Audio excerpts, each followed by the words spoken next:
Hello student, कैसे हैं सभी। उम्मीद करता हूँ सभी ठीक होंगे। एक बार फिर से स्वागत है आप सभी का आपके अपने यूट्यूब चैनल पैशन केमिस्ट्री पर। तो बेटा पी ब्लॉक में हम ग्रुप 16 एलिमेंट को डिस्कस कर रहे थे और ये ग्रुप 16 एलिमेंट के रिगार्डिंग सेकंड वीडियो है। केमिकल रिएक्टिविटी टुवर्ड्स ऑक्सीजन हमारा जो आज का टॉपिक है। ये क्या रहेगा? Chemical reactivity towards oxygen. ठीक है, तो इससे जो लास्ट वीडियो है उसमें हमने क्या किया था, रिएक्टिविटी टुवर्ड्स हाइड्रोजन। सॉरी, ये जो है ग्रुप नंबर 16 का थर्ड वीडियो ग्रुप नंबर 16 के रिगार्डिंग। ठीक है, तो जो है रिएक्टिविटी टुवर्ड्स ऑक्सीजन आपने देखा था कि जब हम जो ग्रुप नंबर 16 के एलिमेंट है, लास्ट वीडियो में मैंने आपको बताया था, अगर उनको हम ग्रुप नंबर 16 को जो हम हाइड्रोजन के साथ रिएक्ट कराते हैं, तो अगर ऑक्सीजन हाइड्रोजन के साथ रिएक्ट करता है तो उसको तो ऑक्साइड कहा था हमने, और जो आपकी रिमेनिंग अदर एलिमेंट थे उनको हाइड्रोजन के साथ रिएक्ट कराया था तो उनको हमने क्या कहा था? हाइड्राइड। और फिर उनकी स्ट्रक्चर्स के बारे में कुछ रीजनिंग टाइप क्वेश्चन में, ठीक है, वो सब कुछ हमने लास्ट वीडियो में डिस्कस किया है। तो चलिए स्टार्ट करते हैं आज का हमारा वीडियो जो कि इम्पोर्टेंट है, reactivity towards oxygen. Reactivity towards oxygen. तो सबसे पहले आपको जैसे बात है, जितने भी एलिमेंट है वो ऑक्सीजन के साथ मिल करके ऑक्साइड फॉर्मेशन करेंगे और आपका ऑक्सीजन मिलेगा तो सिंपल आपका क्या बनेगा? सिंपल डाइऑक्सीजन बन जाएगा। ठीक है, तो आप लिख सकते हैं when group 16 element react with, when group 16 element react with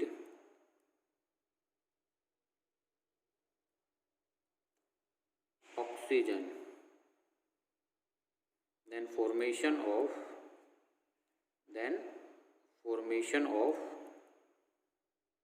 oxide, then formation of a oxide takes place.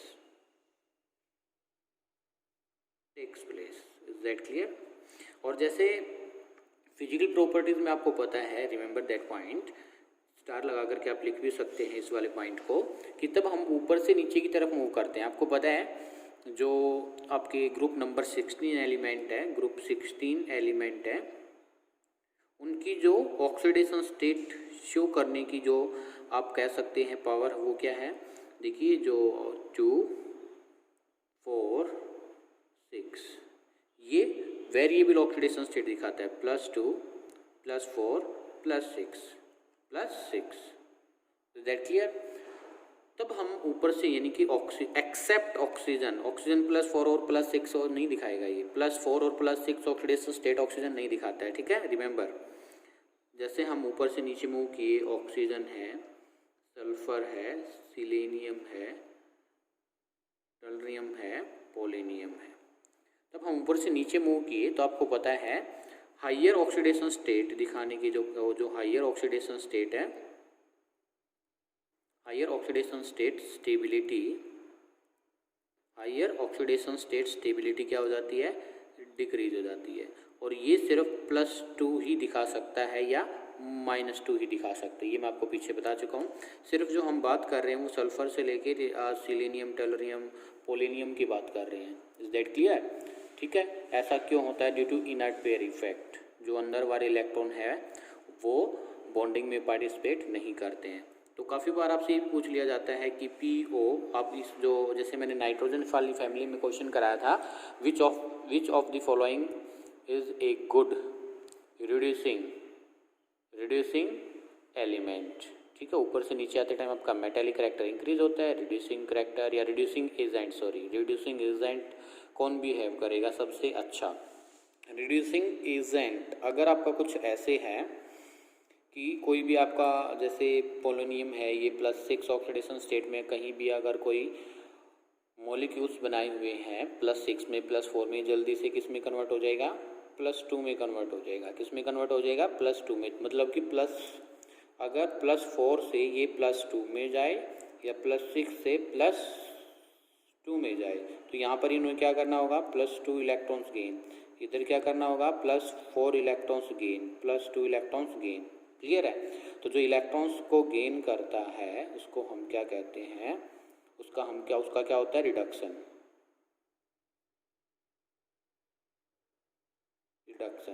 और जिसका रिडक्शन होता है उसको हम क्या कहते हैं, ऑक्सीडाइजिंग एजेंट। ऑक्सीडाइजिंग एजेंट कौन सा इसमें से बेस्ट ऑक्सीडाइजिंग एजेंट है, इस तरीके से आपसे क्वेश्चन पूछ लिए जाते हैं। क्लियर है। तो चलिए अब हम रिएक्टिविटी टुवर्ड्स ऑक्सीजन क्या बनाते हैं, ये ऑक्साइड की फॉर्मेशन करते हैं। कुछ ये बातें आपको याद रखनी होगी, +2 +4 +6 4 जो शो करते हैं। तो पहले हम रिएक्शन कराते हैं सल्फर की। When sulphur react with oxygen then formation of SO2। और ये आपका जो सल्फर है ये एटॉमिक फॉर्म में है, ना कि मॉलिक्यूल फॉर्म में है। रिमेंबर, एटॉमिक फॉर्म में सल्फर का सिर्फ एक ही एटम लिया और ये ऑक्सीजन के साथ रिएक्ट करके SO2 गैस सल्फर डाइऑक्साइड बनाता है।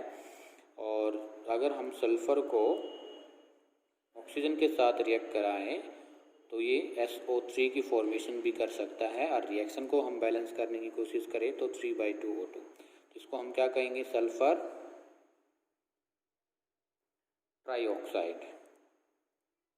सल्फर ट्राइऑक्साइड, इसको हम क्या कहेंगे, sulphur dioxide. Sulphur dioxide, that clear. अब हम बात करते हैं what is the structure of sulphur dioxide and sulphur trioxide. Structure of SO2, तो सबसे पहले स्ट्रक्चर अगर आपको SO2 का फाइंड आउट करना है तो इसकी इलेक्ट्रॉनिक कॉन्फ़िगरेशन लिखिएगा।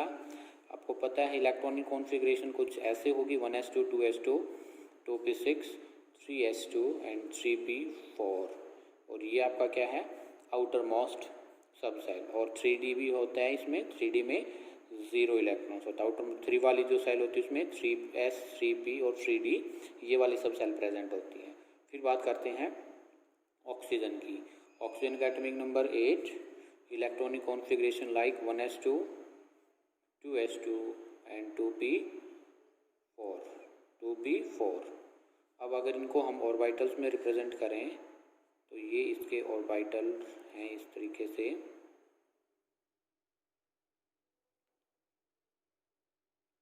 ठीक है, एस में कितने इलेक्ट्रॉन्स है, 2 1 2 3 4। ठीक है, ये 3s 3p 3d। ऐसे ही अगर हम इनको रिप्रेजेंट करें 1 2 3 एंड 4, 2s एंड 2p। इतना क्लियर है सभी को। ठीक है, ये तो मैं आपको 11th का काम है और काफ़ी प्रैक्टिस भी की हमने नाइट्रोजन फैमिली में, ये आता होगा आपको। क्लियर है। अब बात करते हैं charge on sulphur. Charge on sulphur, SO2 में कितना चार्ज है सल्फर पर, जिस पर चार्ज निकालना उसको हम x मान सकते हैं। एक ऑक्सीजन पर -2, ऑक्सीजन है कितने टोटल, 2 = 0। तो यहाँ से x की वैल्यू आप करके निकालोगे, कितनी आएगी, x = +4। यानी कि सल्फर पर यहाँ +4 चार्ज है। तो +4 चार्ज है तो यहाँ पर जो अनपेड इलेक्ट्रॉन्स है वो भी कितने होने चाहिए, जो अनपेड इलेक्ट्रॉन है वो 4 होने चाहिए। लेकिन देखो यहाँ पर अनपेड इलेक्ट्रॉन है कितने, 1 2, कितने इलेक्ट्रॉन्स, ओनली 2। और इसमें कंडीशन देखो फिर से एक्साइटेशन वाली बन रही है या नहीं बन रही है, सेम सेल है, इसमें पेयरिंग है और आगे वैकेंट स्पेस है। तो यस सर, इसमें एक्साइटेशन का पॉसिबल है। तो इसको हम कुछ ऐसे रिप्रेजेंट कर सकते हैं, इस वाले को नहीं, सॉरी, पहले हम इस वाले को दिखाएंगे, इस वाले को। ठीक है, ये तो बाद में आता है। ठीक है, पहले हायर एनर्जी जिसकी होती है उस वाले ऑर्बिटल्स में से हम इलेक्ट्रॉन्स की रिमूवल करते हैं।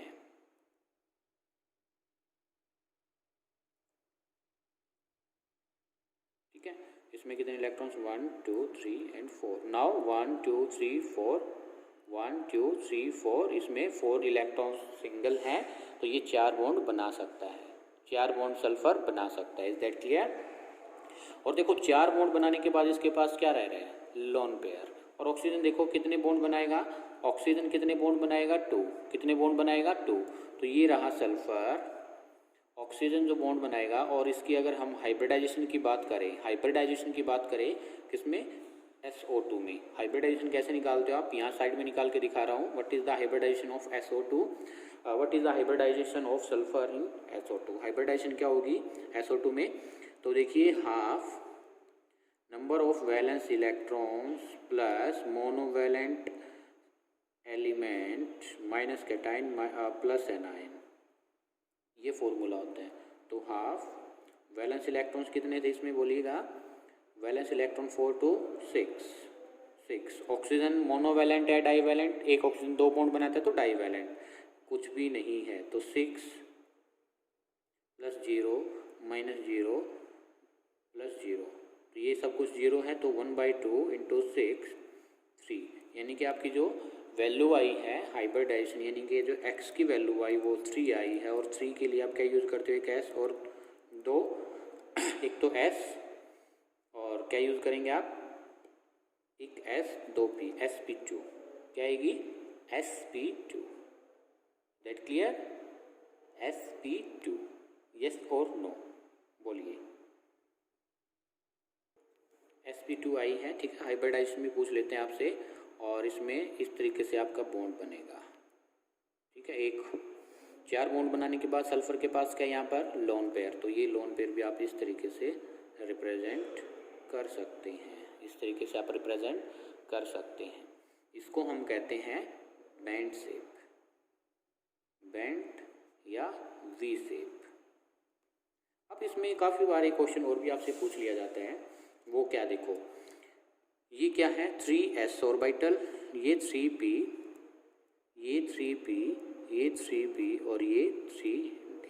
तो इसमें देखो p और p के बीच में जो बॉन्ड बना, ये वाला बॉन्ड, इसको हम कहेंगे p पाई बॉन्ड। ये भी क्या होगा, एक तो p पाई बॉन्ड है और एक इसमें क्या होगा p pi d pi bond.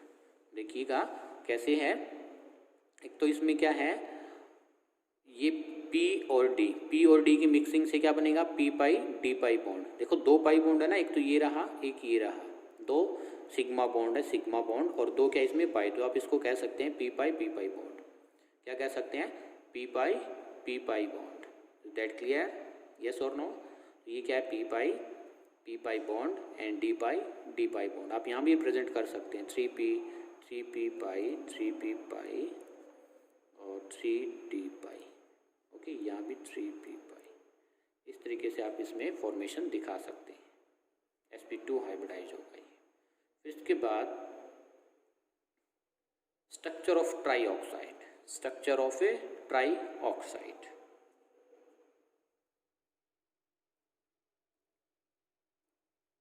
Structure of SO3, आपसे ये क्वेश्चन करेगा, ऊपर जो मैंने बताया है, इन SO2 हाउ मैनी p पाई या p pi d pi bond, how many p पाई या d pi bond, is that clear. ऐसे आपका सल्फर ट्राईऑक्साइड, सेम बात रहेंगी। मैं इसमें फिर से कुछ नहीं लिखने वाला, इसमें भी सिर्फ मैं आपका क्या लिखूंगा, स्ट्रक्चर लिखूंगा ओनली। हाइब्रिडाइजेशन मैंने आपको पहले लिख के दिखाई है, हाइब्रिडाइजेशन मैंने पहले आपको लिख के दिखाई है, ठीक है, सल्फर की और ऑक्सीजन की। तो इसमें सबसे पहले आप क्या है SO3 में ऑक्सीडेशन स्टेट निकालो, कितना आएगा, ऑक्सीडेशन स्टेट कितना आएगा।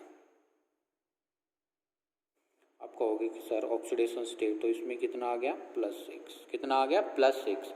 तो इसमें कितने अनपेड इलेक्ट्रॉन होने चाहिए सल्फर के लिए, मैं डायरेक्ट इलेक्ट्रॉनिक कॉन्फ़िगरेशन लिख रहा हूँ आउटर मोस्ट वाली, इस तरीके से ये कंडीशन फुलफिल होनी चाहिए बेटा। 6 unpaired electrons will be present for the formation of A SO3, for the formation of A SO3। तो 1 2 3 4 5 6, इस तरीके से, मतलब सभी के सभी इलेक्ट्रॉन्स का एक्साइटेशन हो जाएगा। क्या हो जाएगा, सभी के सभी इलेक्ट्रॉन्स का एक्साइटेशन हो जाएगा। इसको हम कहेंगे 3s 3p एंड 3d।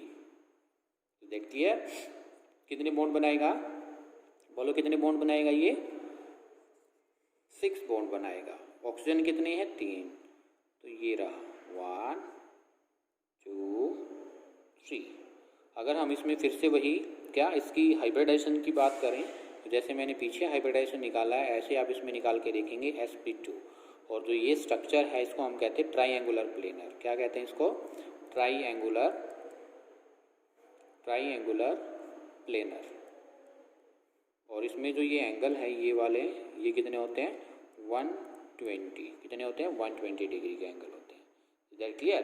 तो ये क्या आपकी SO3 की शेप है। इसकी ये बेटा SO3 की शेप, और इसमें आपसे पूछेगा कितने पी पाई या पी पाई डी पाई बॉन्ड है। तो इसमें क्या पाई बॉन्ड कितने हैं, कि रहा सिग्मा सिग्मा सिग्मा, 3 तो सिग्मा है और बचे 3, वो क्या है P pi bond, P pi bond, और एक इसमें जो है ये क्या है P pi and D pi bond. Is that clear? P pi and P pi D pi bond. Is that clear? तो ये आपका किसका स्ट्रक्चर है, SO3 का स्ट्रक्चर है। तो इसमें 2 पी पाई बॉन्ड है और एक पी पाई डी पाई बॉन्ड है।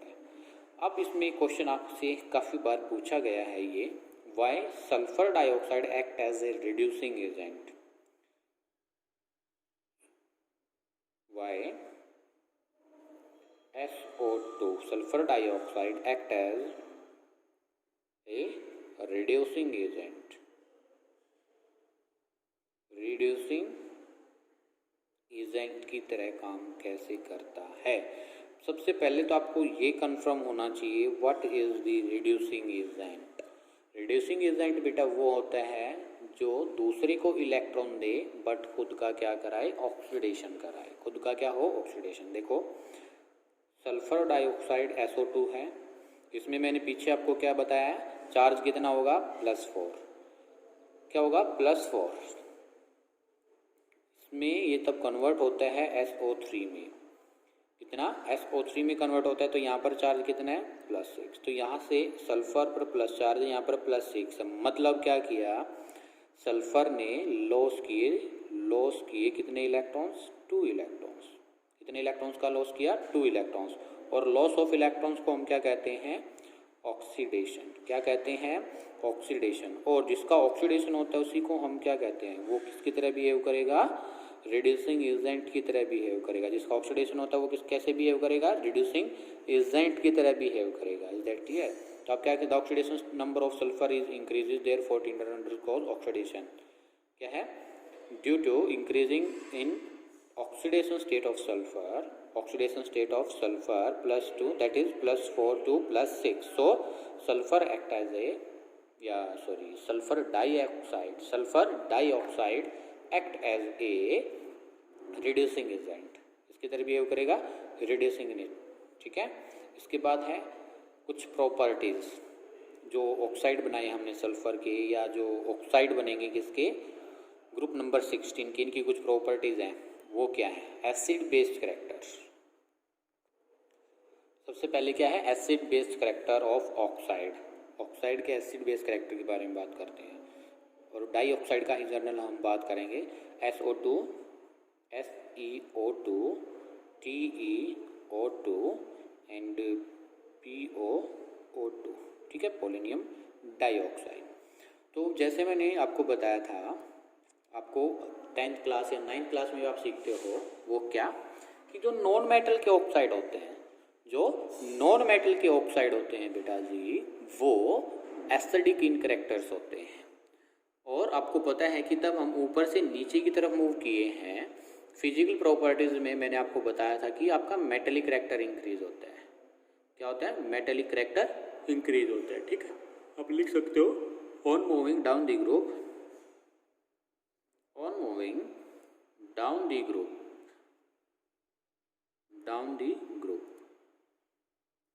metallic character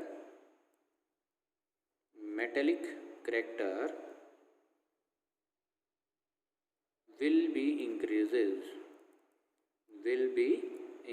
मेटेलिक कैरेक्टर क्या होगा, इंक्रीज होगा। ठीक है, बस आपको ये बात याद होनी चाहिए। ठीक है, तो इसी वजह से जो ये है आपका, ये क्या होगा, acidic in nature, acidic nature का होगा सल्फर डाइऑक्साइड।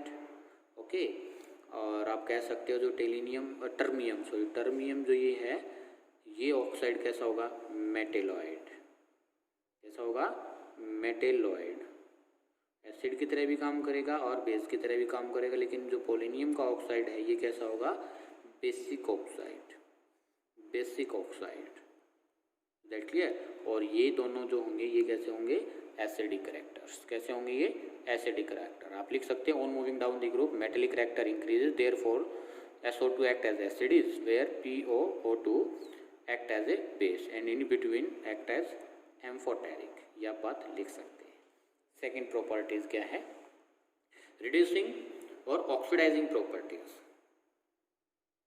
रिड्यूसिंग और ऑक्सीडाइजिंग प्रॉपर्टीज, ऑक्सीडाइजिंग प्रॉपर्टीज।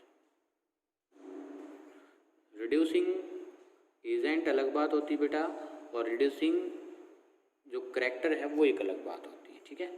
तो जैसे मैंने ऊपर भी आपको बताया था रिड्यूसिंग ऑक्सीडाइजिंग प्रॉपर्टीज के बारे में, sulphur dioxide act as reducing agent, ये किस में कन्वर्ट हो जाता है, SO3 में कन्वर्ट हो जाता है। यहाँ पर +4 चार्ज है, यहाँ +6 चार्ज है, ठीक है। तो इसका क्या हो रहा है, यहाँ से यहाँ ऑक्सीडेशन, और जिसका ऑक्सीडेशन होता है उसी को हम क्या कहते हैं, रिड्यूसिंग एजेंट। जिसका ऑक्सीडेशन होता है उसको हम क्या कहेंगे, reducing agent. Is that clear. Third, reactivity towards halogen, reactivity towards halogen. Second जो प्रॉपर्टीज है वो क्या है, reactivity towards halogen. Reactivity towards halogen. Halogen के साथ मिलकर के क्या कॉम्प्लेक्स बनाएंगे, क्या आपके मॉलिक्यूल्स बनाएंगे, आप उसके बारे में बात करेंगे। हैलोजन्स क्या होते हैं बेटा, हैलोजन्स आपको पता है जो ग्रुप नंबर 17 के एलिमेंट है, group number 17 element is called halogens. इनको हम क्या कहेंगे, हैलोजन्स कहेंगे, ठीक है। अगर हम सल्फर को X2 के साथ रिएक्ट कराएं, सल्फर को फिर से X2 के साथ रिएक्ट करें, तो सल्फर आपकी बताइए which is more electronegative element, sulphur और हैलोजन्स। हैलोजन्स जनरली जो यहाँ पर है क्लोरीन है, फ्लोरीन है, ये हो सकता है, ठीक है। तो बताइए क्या बनेगा, ये SX4, और यहाँ पर आपका जो बनेगा SX6, और अगर ऑक्सीजन को हम X2 के साथ रिएक्ट कराएं तो ये बनेगा OX2। इज दैट क्लियर, ठीक है।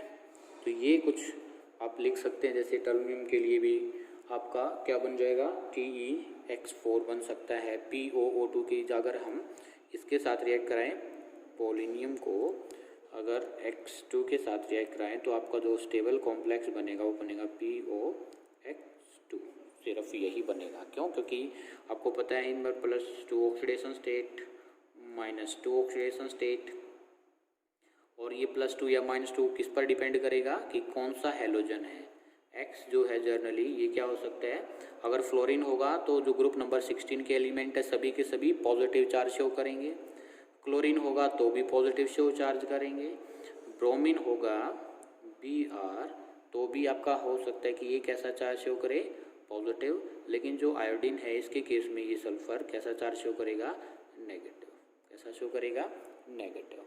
इज दैट क्लियर, ठीक है। तो अब इनकी क्या करते हैं हम, जो ये बनाए हमने इसको कहेंगे टेट्राहेलाइड। क्या कहेंगे इसको, टेट्राहेलाइड। टेट्राहेलाइड इसको हम क्या कहेंगे, हेक्साहेलाइड। हेक्साहेलाइड, ठीक है। बैलेंस कर सकते हो आप इसको, रिएक्शन को बैलेंस कर सकते हो, ठीक है। इस तरीके से आप रिएक्शंस को बैलेंस कर सकते हो। ये जर्नल रिएक्शन है। जैसे फॉर एग्जांपल अगर मैं सल्फर को Cl2 के साथ रिएक्ट कराऊं तो क्या बनेगा, SCl4, और आप इसको क्या ले सकते हो, 2Cl2, ठीक है। आप Ex के वैल्यू पुट करके आप रिएक्शंस देख सकते हैं। फिर बात है जो सबसे इम्पोर्टेंट है इनकी स्ट्रक्चर से ज़्यादा क्वेश्चन पूछे जाते हैं। प्रिपरेशन जो है ये मैंने दिखाई सिंपल है ये, ठीक है। प्रिपरेशन से ज़्यादा क्वेश्चन पूछे जाएंगे, वो देखिएगा। Structure of SX4, structure of SX4, और याद रखना जो हैलोजन है बेटा, वो जो हैलोजन है ये क्या है, आपके मोनोवैलेंट एलिमेंट है। क्या ये मोनोवैलेंट एलिमेंट है, रिमेंबर दैट पॉइंट, ठीक है। तो सबसे पहले आपको ये पता होना चाहिए इसमें जो हाइब्रिडाइजेशन है वो क्या है, हाइब्रिडाइजेशन इसकी क्या है। उसके लिए आपको सबसे पहले इनकी इलेक्ट्रॉनिक कॉन्फ़िगरेशन लिखिएगा। सेंट्रल एटम कौन है, सल्फ़र, और सल्फ़र का एटॉमिक नंबर कितना होता है 16, और ऊपर में इसकी क्या आपको रिप्रेजेंट भी कर चुका हूँ। इलेक्ट्रॉनिक कॉन्फ़िगरेशन कुछ ऐसी होगी, ठीक है। ये सल्फ़र की इलेक्ट्रॉनिक कॉन्फ़िगरेशन है, ये सल्फ़र की क्या है, इलेक्ट्रॉनिक कॉन्फ़िगरेशन है। तो देखो सल्फ़र कितने बॉन्ड बनाए यहाँ पर, 4, तो 4 क्या होना चाहिए, अनपेयर्ड इलेक्ट्रॉन्स। तो 4 अनपेयर्ड इलेक्ट्रॉन कुछ हम ऐसे दिखा सकते हैं। मैं डायरेक्ट एक्साइटेशन स्टेट में दिखाने वाला हूँ, क्योंकि मैं पहले रिप्रेजेंट कर चुका हूँ लेक्चर के स्टार्टिंग में ही सल्फ़र की ऑक्सीडेशन स्टेट को, सॉरी जो सिंगल एक्साइटेशन स्टेट को। तो 4 इलेक्ट्रॉन्स आप कुछ ऐसे दिखा सकते हैं। दैट क्लियर, यस और नो। और इसी तरीके से 4 अपने क्या आएंगे, एक्स, सिंगल इलेक्ट्रॉन्स लेकर के, सिंगल इलेक्ट्रॉन्स लेकर के 4 क्या आएंगे इसके पास, एक्स, यानी कि हेलोजन्स। और एक सिंगल इलेक्ट्रॉन्स होने के बाद इसके पास क्या बचते हैं, 3 लोन पेयर। ये अंडरस्टूड बात है, ये अंडरस्टूड बात रहेगी बेटा। ये लोन पेयर आप ऐसे रिप्रेजेंट कर सकते हो। और ये क्या करेगा, ये सिंगल क्या बना लेगा बेटा, बोलो, बॉन्ड, डोनेशन हो जाएगा। ये इसके साथ बॉन्ड बना लेंगे इस तरीके से। आप इसको भी ऐसे ही रिप्रेजेंट कर सकते हो, ठीक है। तो ये ऐसे क्या होगी, इनमें मिक्सिंग हो गई। तो देखो इसमें एक कौन सा ऑर्बिटल यूज हुआ, कौन कौन से ऑर्बिटल यूज हुए हैं, देखो बोलो कौन से ऑर्बिटल यूज हुए हैं। ये आपको पता लगाने के लिए क्या करना होगा, कौन कौन से ऑर्बिटल यूज हुए हैं या नहीं हुए हैं, ये पता करने के लिए देखो पी है कितने, 3 तो पी हैं, और 1 डी, 1 क्या है, डी। और आपको देखो 1 2 3 4 बनाने के, बॉन्ड बनाने के बाद सल्फर के पास ये क्या रह जाता है, लोन पेयर। क्या रह जाता है, लोन पेयर। और लोन पेयर को भी आप हाइब्रिडाइजेशन में काउंट करते हो। तो एक एस है, तो ये कौन सा है, 3s। इसकी हाइब्रिडाइजेशन क्या लिख सकते हो, एस पी कितने हैं, 3, sp3। इसको छोड़ो आप, इसको रहने दो। पी टोटल कितने हैं, देखो 1 2 3, पी भी यूज है, और एक कौन सा यूज है, डी। एक कौन सा यूज है, डी। तो आप कैसे लिख सकते हो इसकी हाइब्रिडाइजेशन, sp3d। क्या लिख सकते हो, sp3d।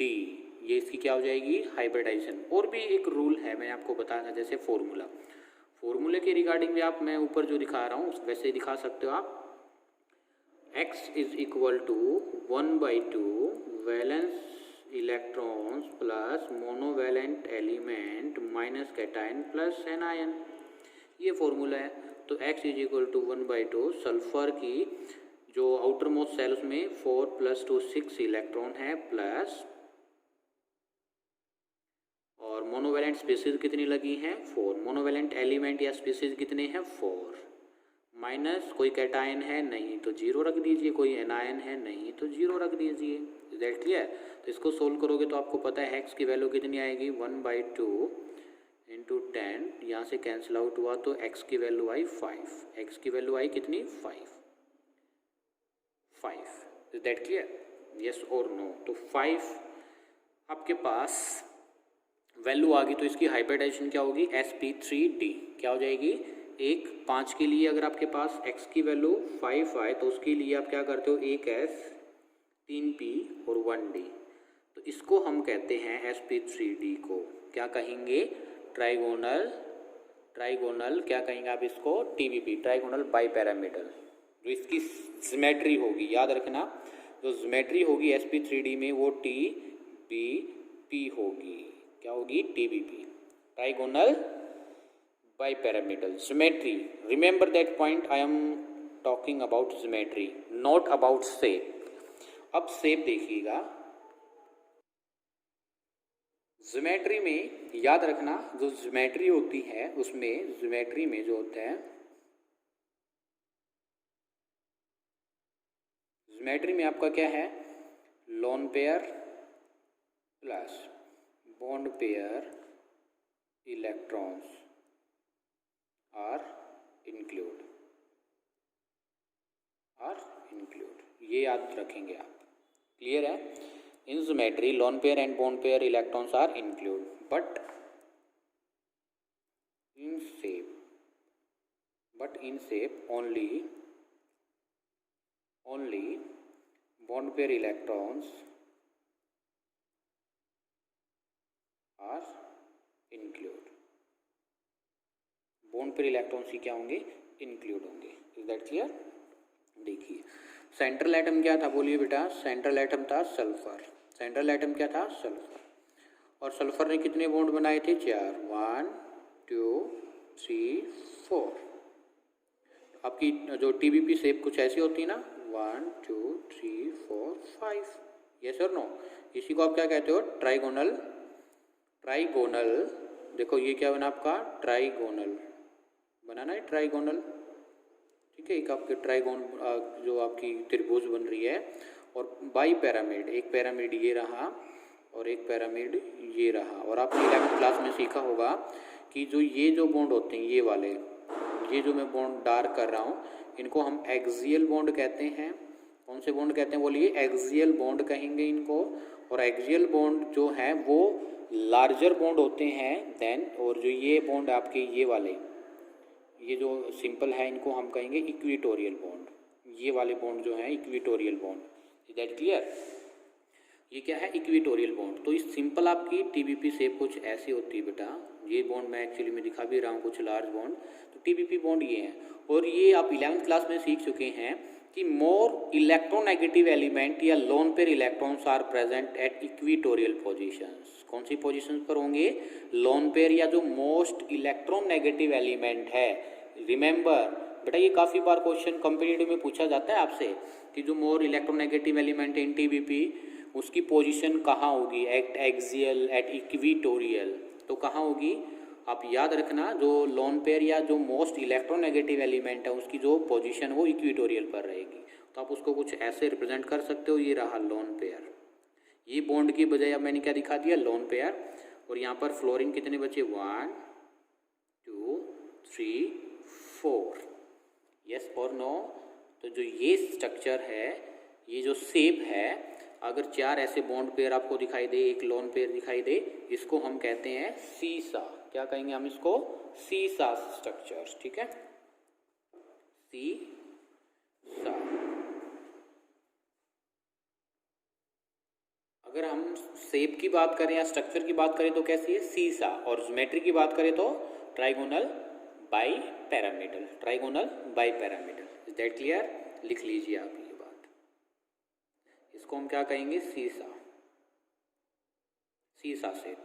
ओके, काफ़ी बार पूछा जाता है बेटा, SS जो है, SF4, SF6, और ज़्यादा इंपॉर्टेंट ये रहते हैं, what is the shape of या ज्योमेट्री ऑफ SF4, ठीक है। अब क्वेश्चन इसी से रिलेटेड एक और भी है आपके पास, why SF4 act as Lewis base. Why SF4 act as Lewis base, Lewis base की तरह एक्ट क्यों करता है। तो सबसे पहले आपको ये पता होना चाहिए what is Lewis base, what is Lewis base. तो लेविस बेस क्या होते हैं बेटा, ऐसी स्पीसीज या ऐसे मॉलिक्यूल्स जो किसी इलेक्ट्रॉन डेफिशिएंट स्पीसीज को लोन पेयर इलेक्ट्रॉन डोनेट कर दे। दो species which donate lone pair electron to the electron deficient species is known as Lewis base. उसको हम क्या कहेंगे, लेविस बेस कहेंगे, ठीक है। और आप इसमें जैसे ऊपर शेप में देख चुके हैं, आप यहाँ पर देख चुके हैं क्या, इन SF4 sulphur have loan pair electrons. ये क्या है, lone pair electrons, loan pair electrons. Loan pair electrons अगर इसके पास प्रेजेंट होंगे तो आप लिख सकते हैं, due to presence of a lone pair electrons in SF4 it act as a Lewis base, and Lewis base is that which gives their lone pair electron to electron deficient species. लिख लीजिए बेटा ये बात structure बना करके, और जो मैं आपको लैंग्वेज बोली है वीडियो को पॉज करके जरूर लिखिएगा, ठीक है। Due to this presence of a lone pair electrons it act as a Lewis base. Okay, structure of SF6, structure of SF6। तो सबसे पहले आपको क्या है, सल्फर ने कितने बॉन्ड बना रखे हैं, 6। तो 6 क्या होना चाहिए, अनपेयर्ड इलेक्ट्रॉन्स होना चाहिए, ठीक है। आप सल्फर की इलेक्ट्रॉनिक कॉन्फ़िगरेशन पीछे लिख चुका हूँ। अब मैं ये डायरेक्ट यहाँ पर 6 अनपेयर्ड इलेक्ट्रॉन्स दिखाऊंगा, यहाँ पर हम डायरेक्ट अब क्या दिखाएंगे, 6 अनपेड इलेक्ट्रॉन्स रिप्रेजेंट करेंगे, 1 2 3 4, ठीक है, 1 2 3 4 5 6। ये इसकी एक्साइटेशन स्टेट है, सल्फर की क्या है, ये एक्साइटेशन स्टेट है। क्लियर है। तो इसमें देखो ये 3s है, ये 3p है एंड ये 3d है। तो इसमें एक तो s ऑर्बिटल यूज हो रहे हैं, p ऑर्बिटल यूज हो रहे हैं, यहाँ से यहाँ देखो इसी का यूज हो रहा है ना, एक s 3p और d, ठीक है। एक तो s यूज हो रहा है, 3p यूज हो रहे हैं और 2 d यूज हो रहा है। तो क्या लिख सकते हैं आप इसको, sp3d2 हाइब्रिडाइजेशन। और अगर आप फॉर्मूले से फाइंड आउट करना चाहें तो लिख सकते हैं x is equal to 1/2 number of valence electron in sulphur 6 plus monovalent species कितनी लगी हैं, फ्लोरीन कितने हैं 6, कोई कैटाइन कोई एनाइन नहीं है। तो इस तरीके से फॉर्मूला आपका आ सकता है 1/2 इंटू 12, यहाँ पर आएगा 6। तो आपके पास 6 orbitals will be present, 6 orbitals will be present होने चाहिए, मस्ट बी प्रेजेंट। तो 6 के लिए क्या, एक तो s 3p और 2d, तो 2 और 3 5 और एक 6 जो आपके हैं ऑर्बिटल क्या करेंगे, वो मिक्सिंग करेंगे, ठीक है। तो sp3d2 हाइब्रिडाइजेशन है। अगर आपके पास sp3d2 हाइब्रिडाइजेशन है, क्या इसमें कोई लोन पेयर है, कोई लोन पेयर नहीं है। तो जो इसकी ज्योमेट्री होगी वही क्या होगी, इसकी शेप होगी। जो ज्योमेट्री है वही क्या कहलाएगी, शेप कहलाएगी, ठीक है। तो इसकी जो ज्योमेट्री है बेटा वो कैसे होती है, अगर 6 बॉन्ड हैं सल्फर के पास तो 6 बॉन्ड को हम कुछ ऐसे रिप्रेजेंट कर सकते हैं, ये ऐसे, ठीक है। और ये 6 fluorine F F F F F and F, that clear. और जो मैं ये आपको इसको कनेक्टेड दिखा रहा हूँ ये क्या होता है बेटा, बोलिए, ये प्लेनर इस और इस ज्योमेट्री को हम कहेंगे ऑक्टाहेड्रल। ऑक्टाहेड्रल क्या कहेंगे बच्चों, ऑक्टाहेड्रल। और याद रखना, if A molecules do not have lone pair, कोई लोन पेयर नहीं है तो जो उसकी ज्योमेट्री है वही शेप होती है, जो ज्योमेट्री है वही क्या होगी, शेप होगी। तो ऑक्टाहेड्रल ही इसकी ज्योमेट्री, ऑक्टाहेड्रल इसकी क्या है, शेप है। और जो ये मैंने दिखाए हैं ये क्या होती है, 4 फ्लोरीन, ये प्लेनर होते हैं, प्लेन में होते हैं। क्या होती है, जो 4 फ्लोरीन मैंने इस तरीके से रिप्रेजेंट किए ये प्लेनर होते हैं, और जो ये 2 फ्लोरीन है ये आउट ऑफ द प्लेन होते हैं। And same case in this, कि जो ये मैंने यहाँ पर दिखाया था सल्फर में ऐसे F, अगर आपके पास कुछ ऐसे होता, ये फ्लोरीन फ्लोरीन, ठीक है, फ्लोरीन फ्लोरीन, ऐसे तो ये पॉसिबल नहीं क्योंकि फॉस्फोरस आप लिख सकते हो PF5। तो ये जो 3 बॉन्ड है बेटा ये प्लेन में होते हैं और ये फ्लोरीन और ये fluorine out of the plane होते हैं। क्लियर है, ये बात भी आप याद रखेंगे, ऑक्टाहेड्रल स्ट्रक्चर होगी। अब वाई SF6 क्वेश्चन है बहुत ही important, why SF6 do not undergo hydrolysis. Question है ये, why SF6 do not undergoes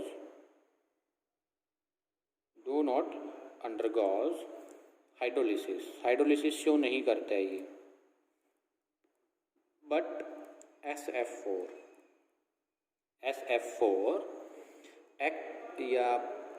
XF4 easily undergoes hydrolysis,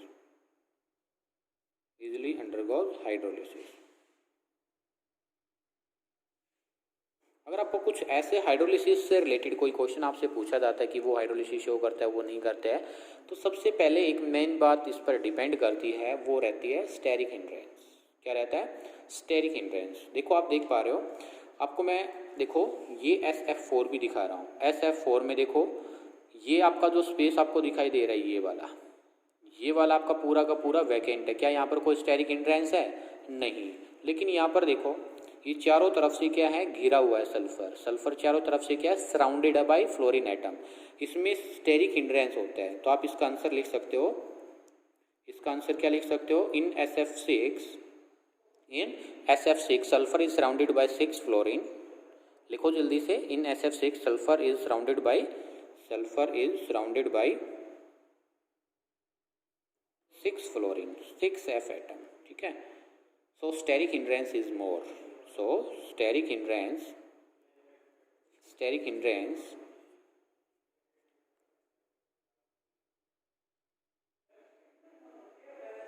is more, steric hindrance क्या हो जाएगी, more, reactivity is less, so reactivity is less, reactivity आपकी कम हो जाएगी, डिक्रीज हो जाएगी। हेंस जो आपका आंसर वो आ जाएगा, hence SF6 do not undergo hydrolysis but in SF4 there is no steric hindrance, so SF4 easily undergoes hydrolysis. लिखिए एक बार। फिर बात है डाईहैलाइड। डाईहैलाइड इसमें आप लिख सकते हैं कि except selenium, accept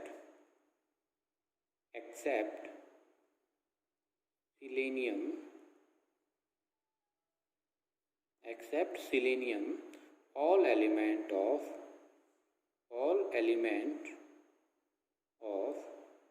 group 16 all element of group 16 are formed डाईहैलाइड बना सकते हैं।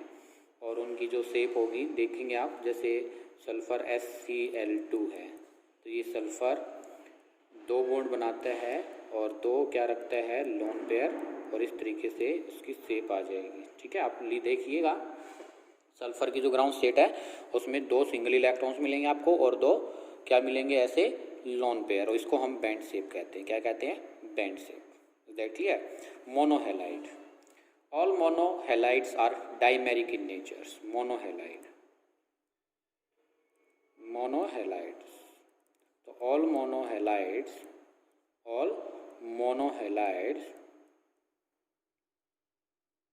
are dimeric in nature, dimers की फॉर्म में होते हैं। क्यों, ड्यू टू स्टेबिलिटी को इंक्रीज करने के लिए किस फॉर्म में होंगे वो, आप कह सकते हो डाइमेरिक फॉर्म में होंगे। जैसे फॉर एग्जांपल सिलीनियम आपका बनाता है Se2Cl2, क्या होगी इसकी शेप, सिलेनियम Cl, ये इसकी क्या हो जाएगी, स्ट्रक्चर हो जाएगी। फिर बात क्वेश्चन है आपसे काफ़ी बार पूछा जाता है, why disproportionation reactions. Explain all monohalides undergo disproportionation reactions. Explain all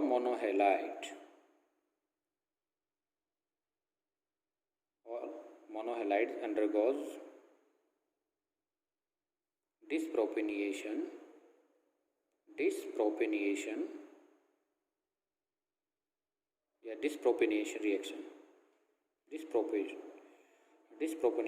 reaction।